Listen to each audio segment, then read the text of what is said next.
There's this thing that happens when you stand outside your own house long enough. You stop seeing it as yours. It just becomes a structure, siding, gutters, a mortgage payment with windows. I'm standing out here by the fire pit, things barely alive, just a few embers doing the bare minimum, kind of like me at this point. And I'm holding a glass of bourbon I poured almost an hour ago. Haven't taken a sip. Not because I don't want it, because I forgot I was holding it. That's where I'm at. I can forget I'm holding something in my own hand. And the house is right there behind me, all lit up. Kitchen lights on. Someone's moving around in there. My family, my life. The whole thing I spent 25 years assembling piece by piece, deadline by deadline. It's all right there, 15 feet away. And I'm out here in the dark, staring at a dying fire, feeling nothing. Not sad, not angry, just nothing. Like a system that completed every task in the queue and now just sits there, cursor blinking, waiting for an input that never comes. Here's what nobody tells you about getting everything you wanted. The moment you get it, and I mean actually get it, the house, the title, the salary band, the retirement account with enough commas in it, something very quiet happens. The scoreboard goes dark, and you're just standing there in the arena with no opponent, no clock, no crowd, just you. I check my 401k twice a week. Not because I'm worried about it, it's fine. It's more than fine. I check it because that number going up is the last metric in my life that still tells me I'm functional. That's it. That's the whole diagnostic. Green arrow, up 3% this quarter. Okay, Robert is still operational. Robert is still in the game. Because without that little dashboard, without some number somewhere ticking upward, I don't actually know what I am. I've turned my entire sense of self into a progress bar, and progress bars need movement. The second they stop, the second that thing just sits there at 100%, you realize there's no program behind it. There never was. And Sunday nights, I do this thing I'm not proud of. I open LinkedIn, not to network, not to post. I scroll through people I used to work with, people I came up with, and I look at who got promoted, who jumped ship, who's posting those insufferable, excited to announce updates. And I don't even know what I'm looking for.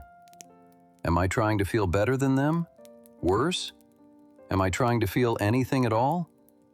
I think I'm just refreshing a feed to confirm that the race is still happening. Because if the race is still happening, then I still have a reason to be awake at 11:30 on a Sunday with my phone 6 inches from my face while my wife is asleep upstairs. The lie is elegant, I'll give it that. It's clean code, very simple logic, if then. If I get the promotion, then I'll relax. If we pay off the car, then I'll take that trip. If the kids get through school, then it's my turn. And every single time, the then arrives, and I don't relax. I don't take the trip. I just write a new if-then statement and file it in the queue. Next sprint, next milestone. The destination updates itself before I even pull into the parking lot. I open Zillow sometimes, not to buy, we're not moving. I open it and I look at these smaller places, 2 bedrooms, maybe a cabin upstate, something with less square footage and fewer rooms to avoid each other in, and I just scroll, slowly, like I'm window shopping for a different version of myself. A Robert who made different calls, who maybe didn't optimize every decision for throughput and instead just lived somewhere small and didn't need the scoreboard. I'll sit there for 40 minutes saving listings I will never visit, building a fantasy retirement that's really just a fantasy identity. A guy with less, a guy who's okay with less. And then I close the app and I walk past the kitchen island that cost more than my first car and I think, I built all of this, every inch, and I don't feel a thing. The other lie, is the car. We bought the SUV last year. The one with the panoramic roof and the heads-up display and enough sensors to land a small aircraft. And for about 11 days I felt something. something warm, something close to satisfaction. I'd walk out to the driveway in the morning and look at it and think, okay, this is real. I made this happen. Day 12, it was just a car. Day 15, I was already thinking about lease terms on something else. Not because I needed it, because the feeling left. And the only way I know how to get it back is to buy the next thing, hit the next number, check the next box. It's not a lifestyle. It's a dependency loop disguised as ambition. The lie is that the finish line is real, that there's a version of this where I cross it and someone hands me a feeling, a permanent feeling, and I get to keep it. But the finish line is a function that calls itself. It never terminates. And I've known that for years, maybe a decade. I just can't stop running because running is the only thing on my resume. You want to know what it actually costs? It doesn't cost you money. It costs you presence. It costs you the ability to interact with the people in your own house like they are actual human beings. I treat my own family like support tickets. That's the cost. Michael will come downstairs stressed out about his classes or his commute, and I don't hear my son. I hear a system error. I immediately start offering action items. Have you emailed the professor? Have you checked the syllabus? Let's optimize your schedule. I try to troubleshoot him, and I watch his face just close off. He didn't want a project manager. He wanted his dad to just look at him and say, "Yeah, that really sucks." But I don't know how to do that. I just close the ticket, tell him the issue is resolved, and then sit there wondering why he stops coming to me. And when it gets too heavy, I don't leave the house. I hide in the infrastructure. I'll tell Lisa I need to check the water heater in the basement or reboot the router rack. And I'll go down there, where the concrete is cold, and I won't touch a single tool. I just stand there in the dim light, listening to the hum of the HVAC unit. The furnace kicks on, the pipes settle. It's predictable.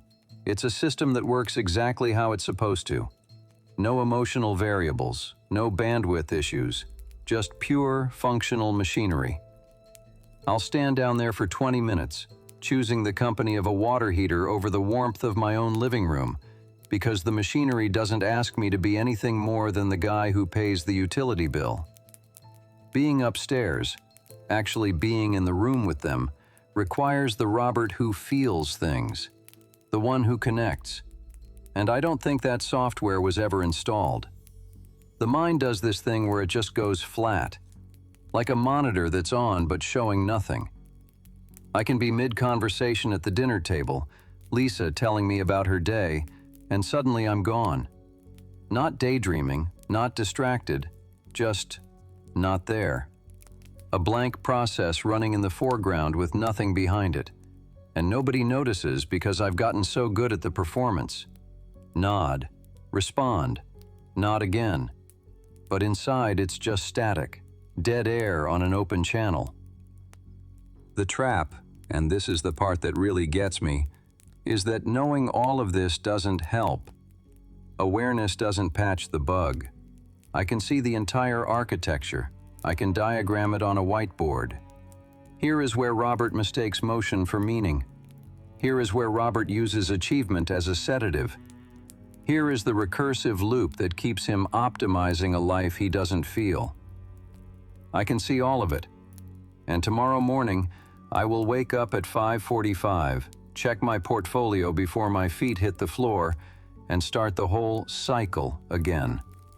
Because the alternative, sitting still, feeling the silence, not reaching for the next objective, is the most terrifying thing I can imagine.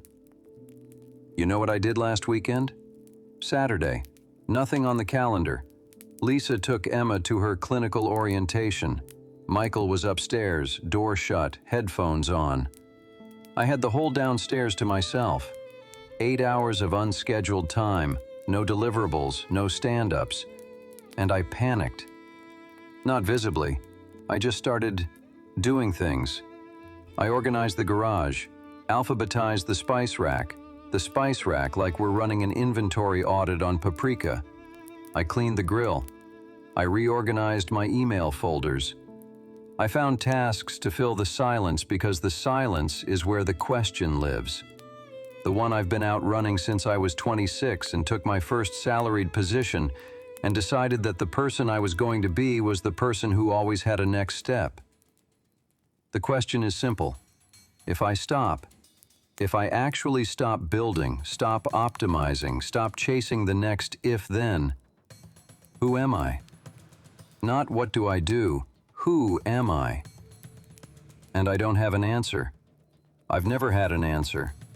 The entire system was designed to make sure I never had to sit long enough to find out.